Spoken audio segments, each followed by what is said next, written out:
ஆண்டவரும் இரட்சகருமாகிய இயேசுவின் நாமத்தில் உங்கள் யாவருக்கும் என் அன்பின் ஸ்தோத்திரங்களை ஏறெடுக்கிறேன். கர்த்தருடைய கேள்விகள் என்கிற இந்த காணொளியின் 4ஆம் பாகத்தில் உங்களை சந்திப்பதில் மிகுந்த மகிழ்ச்சி அடைகிறேன்.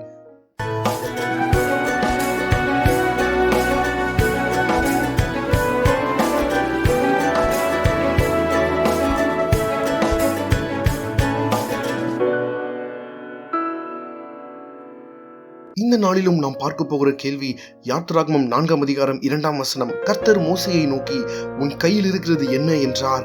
மோசே தேவனை முச்சடியில் சந்திப்பதற்கு முன்பதாய் தன் மாமனாகிய யெத்ரோவின் ஆடுகளை வனாந்திரத்தில் மேய்த்துக் கொண்டிருந்தார். ஒரு சாதாரண மேய்ப்பனின் கரங்களில் இருப்பதெல்லாம் ஒரே ஒரு கோல் மாத்திரம்தான்.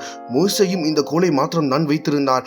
அந்த சூழ்நிலையில் தான் எரிகிற முச்சடியில் தேவன் மோசேக்கு தரிசனமாகி, எகிப்தில் அடிமையாய் இருக்கிற இஸ்ரவேல் ஜனங்களை மீட்கும்படியாய் நான் உன்னை தெரிந்து கொண்டேன் என்று கர்த்தர் மோசேயை எகிப்துக்கு அனுப்ப முற்பட்ட போது மோசே 4ஆம் அதிகாரம் 1ஆம் வசனத்தில், அப்பொழுது மோசே, அவர்கள் என்னை நம்பார்கள், என் வாக்குக்கு செவி கொடார்கள், கர்த்தர் உனக்கு தரிசனமாகவில்லை என்று சொல்லுவார்கள் என்றான்.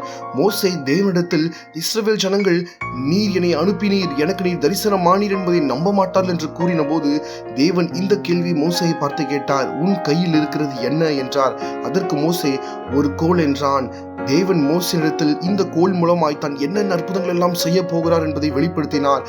மோசே அதுவரைக்கும் ஆடுகளை மேய்க்க வைத்திருந்த ஒரு சாதாரண கோலை மோசே எப்பொழுது கர்த்தரின் இந்த கேள்விக்கு பதில் கொடுத்து தன் கரங்களில் இருப்பதை கர்த்தருக்காய் ஒப்பு கொடுத்தாரோ அந்த கோலை கொண்டு தேவன் மாபெரும் அற்புதங்களை, அடையாளங்களை எகிப்தில் செய்தார். இதன் வாயிலாய் இஸ்ரவேல் ஜனங்களை எகிப்திலிருந்து விடுதலையாக்க கர்த்தர் மோசேக்கு உதவி செய்தார்.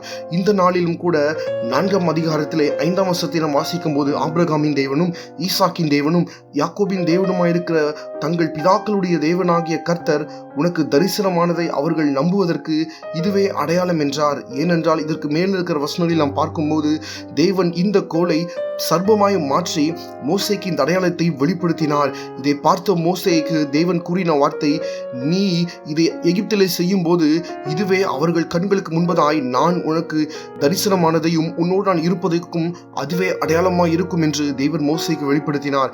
இப்போதும் நம்மை பார்த்து தேவன் கேட்கிற கேள்வி இதுதான், உன் கரங்களிலே இருக்கிறது என்ன?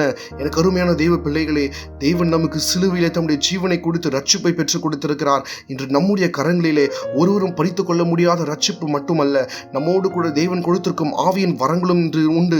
தேவன் கொடுத்திருக்கக்கூடிய இந்த மாபெரும் ரட்சிப்பையும் ஆவியின் வரங்களையும் நீங்கள் மண்ணிற்குள் புதைத்து வைக்காமல் நாம் பிறருடைய விடுதலைக்காய், எகிப்து போன்ற பாவ பழக்கங்களில் இருக்கிற ஜனங்கள், சாவ கட்டுகளில் இருக்கிற ஜனங்கள், இஸ்ரவேல் ஜனங்கள் எப்படி விடுதலை ஆனார்களோ அதே போல நம்மை சுற்றி இருக்கிற உறவினர்களும் நண்பர்களும் இன்று விடுதலை ஆக வேண்டும் என்று சொன்னால் தேவன் உங்கள் கையில் இருக்கிறது என்ன என்று கேட்கிறார். உங்கள் கரங்களில் அவர் கொடுத்திருக்கிற ரட்சிப்பையும் ஆவியின் வரங்களையும் நீங்கள் தேவனுக்காய் பயன்படுத்த இன்று, ஆமாண்டவரே என் கரங்களில் இதுதான் இருக்கிறது என்று அவர் சமூகத்தில் நீங்கள் பதிலளித்து ஒப்பு கொடுத்து அவருக்காய் எழும்புவீர்கள் என்று சொன்னால் உங்களை சுற்றிலும் அடிமைத்தனத்தில் இருக்கிற ஜனங்கள் விடுதலையாக தேவன் உங்களையும் கூட மோசேயை போல வல்லமையாய் பயன்படுத்துவார்.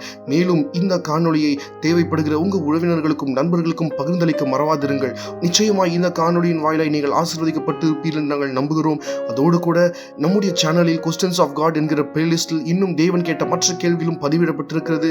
அதையும் பார்த்து பயனடையுமாறு இயேசுவின் நாமத்தில் கேட்டுக்கொள்கிறேன். கர்த்தர் தாமே உங்களை ஆசீர்வதிப்பாராக.